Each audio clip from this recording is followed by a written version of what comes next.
Hello दोस्तों, स्वागत है आप सभी का हमारे आज के वीडियो में। तो यार आज का वीडियो उन लोगों को फोकस करके बनाया गया है जिन लोगों का फेब अटेम्प्ट जो है जेई मेंस का वो बिगड़ गया। तो यार कोई भी कारण हो सकता है, आप लोगों ने मतलब उतना नहीं पढ़ा होगा या तो फिर आपका दिन उतना अच्छा नहीं होगा और आपने टेंशन में आके क्वेश्चंस को गलत अटेम्प्ट कर दिया होगा। तो इस वीडियो को इसी चीजों को फोकस में रखते हुए बनाया गया है कि हमेशा मतलब हार्ड वर्क की जरूरत नहीं होती है, कभी कभी हमें स्मार्ट वर्क भी यूज करना होता है। क्योंकि जो मतलब एनटीए जो ये पेपर सेट करते हैं ना, हर बार वो ये नहीं चाहते कि बच्चा सीधा जाके बस कॉन्सेप्ट्स यूज करके क्वेश्चंस को सॉल्व करे। कभी कभी अगर आप थोड़े अवेयर भी है ना तो वो क्वेश्चन को फौरन फटाफट सॉल्व कर सकते हैं। तो अगर आप भी सोच रहे हैं कि इस चीज को हम कैसे करें, तो आज के वीडियो में मैं आपको बताऊंगा ये चीजें, और आप इस वीडियो को एंड तक देखें ताकि आपसे कोई भी ट्रिक मिस नहीं हो। तो आज के वीडियो में हम क्या करने वाले हैं, जो जेई मेंस का 24 फेब का शिफ्ट 2 का पेपर हुआ था ना, उसके कुछ क्वेश्चंस को हम सॉल्व करेंगे और उसमें देखेंगे कि इन सारी ट्रिक्स को हम किस तरीके से अप्लाई कर सकते हैं। तो मैंने ये रैंडमली इस शिफ्ट का पेपर उठा लिया है। आप अगर हर पेपर में से किसी भी टॉपिक मतलब किसी भी पेपर के क्वेश्चंस को उठा के देखें तो कहीं ना कहीं आपको इस टाइप के क्वेश्चंस मिल जाएंगे जिसमें आप इस टाइप से कोई भी ट्रिक यूज कर सकते थे। और अगर आपको मतलब उस सब्जेक्ट का मतलब नॉलेज इतना अच्छा नहीं है, बस आपको बेसिक डेफिनेशंस पता है जैसे कि एनसीआर का फॉर्मूला क्या होता है या फिर 2x2 मैट्रिक्स को कैसे सॉल्व करते हैं, तो भी आपसे वो क्वेश्चन सॉल्व हो जाता। तो चलिए बिना किसी देर के स्टार्ट करते हैं हम आज का वीडियो। तो सबसे पहले हमारा क्वेश्चन है उस पेपर का ये वाला। तो find the value of n+1 C2 + 2 into ये जो गिवन सीरीज दी हुई है। तो यहाँ पे अगर आपको इस सीरीज को सॉल्व करना नहीं भी आता है तो आपको मतलब स्मार्ट वर्क दिखाना था। यहाँ पे जैसे ही आप एक्सप्रेशन देख रहे हैं तो आपको दिख रहा है कि n को लेकर कोई कंडीशन नहीं दी है। तो हम क्या करते हैं, कोई भी n की अपनी तरफ से वैल्यू डाल देते हैं। जैसे n = 2 डाल दिया तो यहाँ पे ये क्या हो जाएगा 2 + 1 C2 यानी कि 3C2। फिर जो हमारी सीरीज है वो क्या हो जाएगी 2C2, क्योंकि यहाँ पे हमने n2 डाल दिया है तो सिर्फ एक ही टर्म लिखने की जरूरत है। 3C2 की वैल्यू क्या हो जाएगी हमारी 3 + 2 × 2C2 क्या होता है 1। तो इसने हमें आंसर दे दिया 5। अब हमें ऑप्शन से इस चीज को मैच करके देखना है कि कौन सा ऑप्शन सही है। तो पहले ऑप्शन में जब हमने n = 2 डाला तो ये आ गया 2 × 2 + 1 6 और 6 कैंसिल हो गए। 2 × 2 - 1 गिव्स अस 3। चलिए तो ऑप्शन ए तो नहीं है आंसर, फिर ऑप्शन बी चेक करते हैं। तो ये हो गया हमारा n = 2 2 × 2 + 1 6 कैंसिल, 2 × 2 + 1 गिव्स अस 5। तो यानी कि हमारा ऑप्शन बी आंसर हो सकता है अगर ऑप्शन सी और ऑप्शन डी ने हमें 5 नहीं दिया तो। चलिए ऑप्शन सी को चेक करते हैं अब। तो n = 2 जो हमने डाला तो 2 - 1 × इस गिव्स अस 1, और फिर n डाला 2 तो 2 × 2 + 1 6। तो यानी ये 6 कैंसिल हो गया और हमारा यहाँ पे ऑप्शन से हमें आंसर मिला 1, यानी कि ऑप्शन सी भी आंसर नहीं हो सकता। अब ऑप्शन डी को जब हमने चेक किया तो n2 डाला तो 2 × 2 + 1 गिव्स अस 6/2 इज 3, यानी ऑप्शन डी भी नहीं आंसर हो सकता। तो हमारा आंसर हो गया ऑप्शन बी, दैट इज 5। तो आपने देखा, अगर आपको बाइनोमियल का ज्यादा कुछ नहीं भी पता था, सिर्फ ये पता था कि एनसीआर की वैल्यू कैसे निकालते हैं, तो ये क्वेश्चन को आप आराम से सॉल्व नहीं कर सकते थे। तो ऐसे क्वेश्चन हमें बिल्कुल भी नहीं छोड़ने हैं। चलिए तो फिर हम देखते हैं अपना नेक्स्ट क्वेश्चन। तो हमारा नेक्स्ट क्वेश्चन है ये। अब यार ये क्वेश्चन ना मतलब मैं क्या कहूँ, अगर इस क्वेश्चन को आप अगर छोड़ रहे हैं ना तो मतलब सही में आपको दिल से बुरा लगना चाहिए, मतलब है ना, क्योंकि इस टाइप के क्वेश्चंस आपको नहीं छोड़ने चाहिए एग्जाम में। चलिए तो समझते हैं कि ऐसा मैं क्यों बोल रहा हूँ। इस क्वेश्चन को अगर हम पढ़े कि एक कर्व दिया है that is passing through the point 1, 2, तो आप क्वेश्चन को यहीं तक पढ़िए अभी सिर्फ। अब हमने जो हमारा क्वेश्चन है, हम क्वेश्चन को पार्ट्स में बांट ले रहे हैं, तो हमें सिर्फ इतने पे ध्यान देना है, बाकी सबको भूल जाइए क्या लिखा हुआ है, ठीक है। तो अब दिया है कि कर्व जो है वो पास कर रहा है इस पॉइंट से। जब वो कर्व इस पॉइंट से पास कर रहा है, इसका मतलब x = 1 और y = 2 हम डालेंगे तो वो इस वाले कर्व को सेटिस्फाई करेगा। तो हम डाल के देखते हैं। तो 2 = a, 1² हो गया 1, फिर प्लस b x की जगह 1 डाला तो ये हो गया b। तो a + b + c gives us 2। अब आपको आगे कुछ पढ़ने की जरूरत नहीं है, आपका क्वेश्चन यहीं पे खत्म हो चुका है। क्योंकि अगर आप ऑप्शंस मिला के देखें तो सिर्फ जो ऑप्शन ए है ना वही हमें वैल्यू 2 दे रहा है। 1 + 1 + 0 गिव्स अस 2। बाकी सारे ऑप्शंस में से किसी की भी वैल्यू 2 नहीं आ रही है। ऑप्शन बी मिला के देख लीजिए तो वो आ जाएगा 3/2। देन ऑप्शन सी जो है वो दे देगा हमें 1 + 1 2, 2 - 1/2 दैट इज 3/2। तो वो भी नहीं हो सकता, ऑप्शन सी भी नहीं हो सकता। ऑप्शन डी भी चेक कर लीजिए तो वो हमें दे रहा है 1, यानी वो भी नहीं हो सकता। तो हमारा आंसर हो गया ऑप्शन ए। तो सोचिए कि इस टाइप का क्वेश्चन क्या आपसे छूटना चाहिए था। आपको कोऑर्डिनेट के बारे में ज्यादा कुछ भी नहीं पता हो, बस ये बताओ कि हाँ अगर ये पॉइंट से पास कर रहा है तो वो इक्वेशन को सेटिस्फाई करेगा, तो भी ये आपसे क्वेश्चन हो जाता। चलिए फिर अगला क्वेश्चन देखते हैं। तो अगला क्वेश्चन है डिटर्मिनेंट्स का। तो डिटर्मिनेंट्स में इसमें दिया है, फिर से मैं आपको ट्रिक बता रहा हूं कि भाई क्वेश्चन को आपको तोड़ना है। आपको ये दिया है एक्सप्रेशन, तो आप इतना ही पढ़िए, आगे की इन्फॉर्मेशन अभी के लिए भूल जाइए, क्योंकि हम क्या होता है क्वेश्चन लंबा सा होता है, हम बार बार उसे पढ़ते हैं और फिर हमें लगता है यार ये इन्फॉर्मेशन क्या थी, फिर ये क्या थी। तो ऐसा नहीं करना है, पहले जितना है उसको सिंप्लीफाई करते जाइए। अब ये एक्सप्रेशन लिखा है तो इस 2x2 मैट्रिक्स को हम खोल लेते हैं। तो ये हो गया fx f double dash x minus f dash x into f dash x is equal to 0। ठीक है, अब इससे हमें क्या समझ में आ रहा है कि जो ये हमारा फर्स्ट टर्म है और जो हमारा सेकंड टर्म है ये दोनों इक्वल है। ठीक है, अगर ये चीज इक्वल है तो इसका मतलब ये वाला जो इसका ये टर्म है ये भी इसके इक्वल होगा और ये भी इसके इक्वल होगा। मतलब जरूरी नहीं है ऐसा हो, बट ठीक है ऐसा दिख रहा है सिमिलर सा। तो हमको एक चीज पता चल रही है, हम मतलब एक रफ एस्टिमेट टाइप कर रहे हैं। क्वेश्चन को देखिए आप किस टाइप से अप्रोच करना चाहिए। तो एफ एक्स जो है एफ डैश एक्स के इक्वल हो गया and then f double dash के भी इक्वल हो गया। यार ऐसा किसमें होता है, ऐसा कौन सा एक्सप्रेशन है जिसको बार बार डिफरेंशिएट करो तो भी उसकी वैल्यू चेंज नहीं होती। तो जी हाँ, सही आपने सोचा है, वो है हमारा exponential f x is equal to e की पावर एक्स। तो हम अपनी फर्स्ट स्टेप पहुंच गए कि हमें क्वेश्चन को किस तरीके से अप्रोच करना है। अब देखिए, अब हम पढ़ते हैं आगे का क्या इंफॉर्मेशन दी है। तो यहां पे दिया है f01 है, f01 है और f डैश 0 जो है वो 2 है। लेकिन जब आपको ये पता चल रहा है इसको डिफरेंशिएट करेंगे तो एक्सप्रेशन तो सेम ही रहने वाला है, और जबकि वैल्यूज तो चेंज हो रही है 0 पे 1 और 2, यानी कि इसका मतलब है ये e की पावर x सिर्फ नहीं है, इसमें कुछ कॉन्स्टेंट्स भी आ रहे होंगे। तो हम सेफ्टी के लिए क्या करते हैं, एक कांस्टेंट इसके आगे लगा देते हैं और एक कांस्टेंट इसके ऊपर भी लगा देते हैं जो उसकी पावर के सामने, और ये हमारा एक्सप्रेशन हो गया। अब हमें सिर्फ इस कांस्टेंट्स की वैल्यू निकालनी है और हमारा क्वेश्चन सॉल्व हो जाएगा। तो इन्फॉर्मेशन आपको पहले ही दी है, f0 जो है वो 1 दे रहा है, तो आपने f0 डाला, इसमें ये 1 हो गया, x की जगह 0 डाला तो e की पावर 0 1 हो गया, a हमारा 1 हो गया। बचा क्या हमारा एक्सप्रेशन, बस fx is equal to e की पावर bx, एक कांस्टेंट कम हो गया। तो इस कांस्टेंट की वैल्यू दूसरी इंफॉर्मेशन से निकल जाएगी, f डैश 0 जो है वो है 2। तो यहां पे हमने किया f dash x which gives us b e की पावर bx, है ना। तो यहां पे ये f डैश 0 जो है वो 2 है, तो ये हो जाएगा 2 इज इक्वल टू b, और e की पावर ये 0 हो गया 1, तो b की वैल्यू मिल गई हमें 2। तो हमारा एक्सप्रेशन फाइनली क्या बन गया, e की पावर 2x। और पूछा है कि f1 लाइज इन, तो f1 क्या हो जाएगा, वो हो जाएगा e स्क्वायर। अब e की वैल्यू क्या होती है 2.73, तो पूछ रहा है कि 2.73 का स्क्वायर कहां लाए करेगा। ऑब्वियसली ये टर्म जो है वो 3 स्क्वायर से छोटा होगा, 3 स्क्वायर क्या होता है 9, यानी 9 से कम होगा, तो ये वाली रेंज क्या हो गई 6,9, यानी हमारा जो फाइनल आंसर हो गया ना वो हो गया ऑप्शन बी। तो देखा आपने मैंने किस तरीके से इस क्वेश्चन को अप्रोच किया है।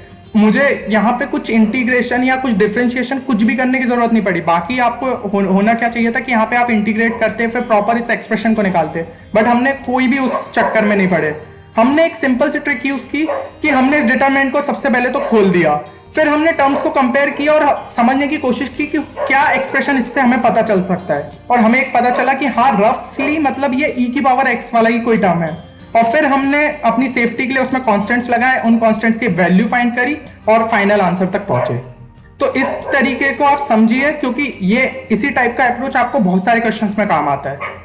तो चलिए, तो अगला क्वेश्चन हमारा आ गया है इनवर्स ट्रिग्नोमेट्री का, ठीक है ना। तो अब इनवर्स ट्रिग्नोमेट्री का जो क्वेश्चन है, अगर एक बार हम पहले ऑप्शंस को देखते हैं, इसमें ऑप्शंस हमारे जो 1/√7, 1/√5, √2/√3, ये तीनों ही ऑप्शंस एकदम पास पास नहीं है, मतलब इनकी जो वैल्यूज है वो थोड़ी दूर दूर है। तो यानी कि हम इस जो एक्सप्रेशन में है ना, गिवन एक्सप्रेशन में अप्रोक्सीमेशन ले सकते हैं। अगर ये वैल्यूज बहुत पास पास होती तो फिर हमें अप्रोक्सीमेशन में दिक्कत होती। तो अब मैं क्या अप्रोक्सीमेशन लेना चाहता हूँ, यहाँ पे जो √63 है ना उसकी वैल्यू हमें एकदम मतलब ऐसे कैलकुलेट करने में नहीं आती है, लेकिन √64 की वैल्यू हमें पता है, वो होती है 8। तो मैं यहाँ पे √63 को जो है √64 से सब्सटीट्यूट कर देता हूँ। अब देखिए ये वैल्यू मतलब मैंने √64 से सब्सटीट्यूट जब की तो ये हो जाएगा 8/8, यानी कि वो हमें दे देगा 1। साइन इनवर्स 1 क्या हो जाएगा हमारा π/2, π/2 इंटू 1/4 हो गया π/8। तो मैंने एक स्टेप में लिखा 10 π/8। चलिए हमें ये एक्सप्रेशन मिल गया, अब हमें इसकी वैल्यू निकालनी है। तो हमें 10 π/4 की वैल्यू पता है, वो क्या होती है 1। तो 10 π/4 की हमें वैल्यू जब पता है, और तो मैं इसमें एक काम करता हूँ, हमारा जो वो हाफ एंगल थीटा फॉर्मूला होता है ना, वो वाला लगा देता हूँ। तो वो हो जाएगा 10 π/8 is equal to √1 minus cos π/4 upon 1 plus cos π/4। ठीक है, ये मैंने हाफ एंगल फॉर्मूला लगाया। अब 10 π/8 की वैल्यू हमें डायरेक्ट निकल आएगी, √1 माइनस कॉस π/4 हो जाएगा हमारा 1/√2, और 1 प्लस कॉस π/4 हो जाएगा हमारा 1 प्लस 1/√2। इसको मैंने जब सॉल्व किया तो ये आ जाएगा √2 माइनस 1 अपॉन √2 प्लस 1, है ना। और √2 माइनस 1 इंटू ये √2 प्लस 1 से मैं इसको रैशनलाइज कर लेता हूँ। तो हमें जो फाइनल एक्सप्रेशन वो हो जाएगा √2 माइनस 1, क्योंकि √2 plus 1 into √2 minus 1 into √2 minus 1 होगा, तो नीचे वाला डिनोमिनेटर तो जो है वो 1 हो जाएगा, और ऊपर स्क्वायर हो जाएगा और रूट से बाहर निकलेगा, तो वो हमें दे देगा वैल्यू ये √2 माइनस 1। √2 की वैल्यू हमें पता है, वो क्या होती है 1.41। तो उसको अगर हम 1 में से माइनस करें तो वो क्या हो जाएगा 0.41। यानी जो हमारा आंसर है वो 0.41 या उससे थोड़ा कम होना चाहिए, क्योंकि हमने यहाँ पे इसकी वैल्यू बढ़ाई है, तो हमारा जो आंसर है ऑब्वियसली वो थोड़ा इससे कम होना चाहिए। तो चलिए हम ऑप्शन सी पहले चेक कर लेते हैं। ऑप्शन सी अगर हमने चेक किया तो √3 जो है वो 2 से छोटी वैल्यू है, यानी ये ओवरऑल जो है ग्रेटर देन 1 है, यानी ये तो ऑप्शन नहीं हो सकता है। 1/√5 चेक किया, अब √5 की वैल्यू हमें पता होनी चाहिए, ठीक है ना, क्योंकि मतलब आप एटलीस्ट √20 तक जो है कुछ वैल्यूज उनको याद रखिए, जो कि बहुत कॉमनली यूज होती है। तो √5 की वैल्यू होती है 2.25, तो वो हमारा हो जाएगा, पहले तो 1/√5 को रैशनलाइज कर लिया, तो वो हो जाएगा क्या बोलते हैं हमारा √5 डिवाइडेड बाय 5, तो ये हो गया 2.25 डिवाइडेड बाय 5। तो इसकी वैल्यू हमें क्या मिल गई 0.45, यानी कि ये वैल्यू भी इससे थोड़ी दूर है, या तो 0.41 होना था या उससे थोड़ा कम होना था, तो ये भी आंसर नहीं हो सकता, यानी ऑप्शन बी और ऑप्शन सी कैंसिल हो चुका है। ठीक है, अब हमारा ऑप्शन ए जो है यानी कि वही आंसर होगा। मैंने नन ऑफ दिस क्यों नहीं लगाया, क्योंकि आप देखिएगा 1/√5 और 1/√7 को जब आप कंपेयर करेंगे तो 1/√5 की हमें वैल्यू मिल रही है 0.45। अब मैंने डिनोमिनेटर की वैल्यू थोड़ी सी बढ़ा दी है, यानी ये वैल्यू और कम होगी, तो ये अप्रोक्सीमेटली 0.41 के आसपास आ जाएगी। तो यानी कि हमारा जो ऑप्शन ए है वही आंसर होगा, मतलब नन ऑफ दिस तक हमें जाने की जरूरत ही नहीं पड़ेगी। तो देखा आपने, एक छोटा सा अप्रोक्सीमेशन मैंने लिया और मुझे आंसर इससे मिल रहा है। इसमें आपको कोई ऐसा इनवर्स ट्रिग्नोमेट्री का कोई खास कॉन्सेप्ट नहीं लगा, बस एक आपको ये हाफ एंगल फॉर्मूला पता होना चाहिए था, और ये भी बहुत बेसिक है, एनसीईआरटी बुक में भी दिया होता है और हम लोग बोर्ड्स के एग्जाम के लिए याद करते हैं, तो ये क्वेश्चन आपसे आराम से हो जाता। अब हम देखते हैं नेक्स्ट क्वेश्चन। तो नेक्स्ट क्वेश्चन है find the point on the curve, ये y is equal to x square plus 4 which is at shortest distance from the line y is equal to 4x minus 1। मैंने एक rough diagram draw कर लेता हूँ। क्या है, मैं आपको हमेशा से बोलता आया हूँ कि एक बार आप डायग्राम ड्रॉ कर लेते हैं ना, तो क्वेश्चन आपको समझ में आने लगता है और आपसे वहीं के वहीं हो जाता है। तो यहाँ पे हमने एक्स स्क्वायर प्लस 4 बना लिया, वो ऐसा पैराबोला टाइप बनेगा, और ये हमने लाइन ड्रॉ कर दी y is equal to 4x minus 1। अब देखिए पूछा है कि जो इस पॉइंट जो है कर्व पे, उनमें से कौन सा पॉइंट सबसे नियरेस्ट होगा। तो क्या ये पॉइंट होगा? इस पॉइंट पे अगर मैं एक टेंजेंट ऐसे ड्रॉ कर लूँ और यहाँ से मतलब ऐसे परपेंडिकुलर ड्रॉप करूँ, तो ऑब्वियसली लग रहा है कि ये पॉइंट ज़्यादा पास हो इसके कंपैरिजन में। तो क्या ये पॉइंट पास होगा? हो सकता है ये पॉइंट पास हो। तो देखिए अगर हम जिस हिसाब से धीमे धीमे पास जा रहे हैं ना, तो जिस टाइम पे ये जो हमारी एक टाइप से टेंजेंट जो है ना, वो इस लाइन के पैरेलल हो जा रही है, वो हमारा शॉर्टेस्ट डिस्टेंस होगा। क्योंकि हम विजुअली जब हम इसको इमेजिन कर रहे हैं तो हमें ये चीज़ समझ आ रही है। मैंने कोई अलग से कॉन्सेप्ट नहीं लगाया है, जो मुझे दिख रहा है मैं उसको ट्राई कर रहा हूँ रिप्रेजेंट करने की। तो यहाँ पे हमें ये चीज़ समझ में आ रही है। तो हमें क्या करना है, इसका टेंजेंट देख लेना, इसका स्लोप कितना होगा। तो वो हो जाएगा हमारा dy/dx, वो दे देगा हमें 2x। तो यानी हमें टेंजेंट की इक्वेशन मिल गई। अब हमें ये देखना है कि कहाँ पे इनका स्लोप इक्वल हो जाए। तो इस लाइन का स्लोप क्या होगा 4, क्योंकि y is equal to mx plus c से अगर हम कंपेयर करें इसे, तो हमारा स्लोप आ गया 4। तो इस जो हमारी टेंजेंट की इक्वेशन है, इसका स्लोप 4 कब होगा? ये हमारा स्लोप ही देता है ना, स्लोप ऑफ अ टेंजेंट। तो ये हमें मतलब 2x जो है वो 2 इंटू 2 पे हमें 4 देगा, यानी जब हम x इज इक्वल टू 2 डालेंगे तो वो हमें 4 देगा। और एक ही ऑप्शन है जिसके अंदर हमारा जो x कोऑर्डिनेट है वो 2 के इक्वल है। तो यानी हमारा आंसर हो गया ऑप्शन ए। तो आपने देखा कुछ भी मैंने अलग यूज नहीं किया, एक मतलब एक रफ डायग्राम बनाया, उससे मुझे पता चला कि हाँ अगर मैं इसकी टेंजेंट ड्रॉ करूँ और जब ये टेंजेंट इस गिवन लाइन के पैरेलल हो जाएगी तब वो है जो उन दोनों के बीच का शॉर्टेस्ट डिस्टेंस होगा। तो हमने फौरन उसका स्लोप निकाला, मतलब उससे टेंजेंट की इक्वेशन निकाली और हमें हमारा फाइनल आंसर मिल गया दोनों के स्लोप जब हमने इक्वल किए। तो इसमें ऐसा नहीं था कि कोई साइंस कॉन्सेप्ट या रॉकेट साइंस कॉन्सेप्ट लग रहा है, तो आपको एक सिंपल तरीके से जाना था और कोई ऐसा अलग से कॉन्सेप्ट पता नहीं होना था। तो इस टाइप के क्वेश्चन हमसे एग्जाम में नहीं छूटने चाहिए। अब हमारा अगला क्वेश्चन है ये वाला। तो ये वैसे तो परम्यूटेशन का क्वेश्चन है और काफी इजी क्वेश्चन है ना। तो परम्यूटेशन का तो हमें मतलब ज्यादा कुछ पता नहीं होना चाहिए, हमें सिर्फ ये पता होना चाहिए कि 7000 से बोला है the number of natural numbers less than 7000 which can be found by using the digits, ये ठीक है ना। तो लेस देन 7000 और इंपॉर्टेंट चीजें मार्क कर लेते हैं, नेचुरल नंबर्स लेस देन 7000। यहाँ पे कहीं भी ये मेंशन नहीं है कि 4 डिजिट नंबर निकालो या 3 डिजिट या 2 डिजिट नंबर्स, तो यानी सारे डिजिट्स नंबर को हमें कैलकुलेट करना है और लिखा है नेचुरल नंबर, ये इंपॉर्टेंट है, ठीक है ना। तो लेस देन 7000 यानी कि आगे जो है वहां 0 1 3 आ सकता है, 7 और 9 नहीं आ सकता क्योंकि उससे फिर जो ये डिजिट की ये नंबर की वैल्यू है वो 7000 से बड़ी हो जाएगी। और यहाँ पे पांचों डिजिट आ सकते हैं, तो यहाँ पे 5 और यहाँ पे कितने ऑप्शन पॉसिबल है 3, यहाँ पे भी 5 ऑप्शंस पॉसिबल है और यहाँ पे भी 5 ऑप्शंस पॉसिबल है। तो ये हमारी वैल्यू हमें कितनी दे दी 125 इंटू 3 375। अब आधे बच्चे क्या करेंगे, इसको आंसर मार के आ जाएंगे, पर मैंने कहा ना क्वेश्चन को ध्यान से पढ़ना चाहिए, क्वेश्चन से कोई भी चीज मिस नहीं होनी चाहिए। यहाँ पे हमने मार्क करके रखा है नेचुरल नंबर्स, यानी कि होल नंबर को हम कंसिडर नहीं कर रहे जो कि हमारा 0 है, तो इसमें से हमें एक -1 कर देना है और हमारा आंसर हो जाएगा 374, यानी कि ऑप्शन बी।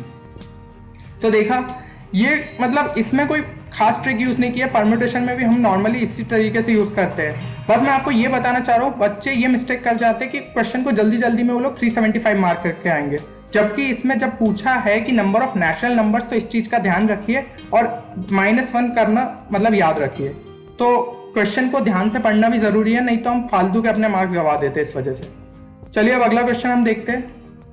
तो ये वाला क्वेश्चन जो है हमारा, इसमें दिया है कि if a plus alpha is equal to 1 beta plus b is equal to 2 और मतलब ये सब चीजें लिखी और फिर ये एक एक्सप्रेशन दिया है।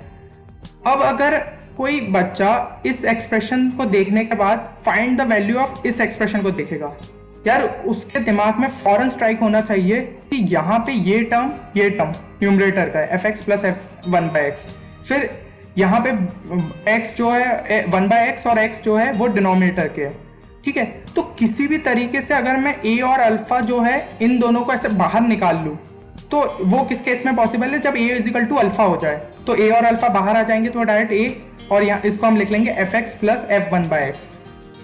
सिमिलरली बीटा और b जो है वो इक्वल हो जाए तो उसको भी हम ऐसे कॉमन फैक्टर की तरीके से बाहर निकाल लेंगे, तो वो हो जाएगा हमारा b into x plus 1/x। और अब अगर हमने इसको यहाँ पे इसके डिनोमिनेटर के नीचे ले आया और इसको a को उस साइड पहुंचा दिया, तो ये क्या हो जाएगा, जो भी ये हमारा एक्सप्रेशन है उसको अभी के लिए स्टार कह दिया जिसकी वैल्यू हमें निकालनी है, तो वो हो जाएगा b/a के इक्वल। खत्म, आंसर आ गया हमारा। a इजिकल टू हमें अल्फा कंसिडर करना है और बीटा इजिकल टू b, तो ये इनकी वैल्यू क्या हो गई, a प्लस अल्फा 1 है तो ये दोनों होंगे 1/2 के इक्वल, बीटा और b हमारे 2 है तो ये होंगे 1 के इक्वल। आंसर आ गया हमारा, तो आंसर क्या आ गया हमारा 1/1/2 यानी कि 2। इंटीजर वाला क्वेश्चन था तो आपका आंसर हो जाएगा 2.00। तो देखा आपने, चुटकियों में क्वेश्चन निकला है, मतलब चुटकियों में इसका आंसर निकला है और इस टाइप का क्वेश्चन नहीं छूटना था। यहाँ पे यार कितने मतलब सारी इंफॉर्मेशन तो दे दी है, बस हमें एक चीज थी कि ये चीज मिस नहीं करनी, तो इनके बीच में किस तरीके से एक रिलेशन बना देना था कि a और अल्फा जो है वो इक्वल रखे तो वो एक कॉमन फैक्टर की तरह बाहर आ जाएंगे।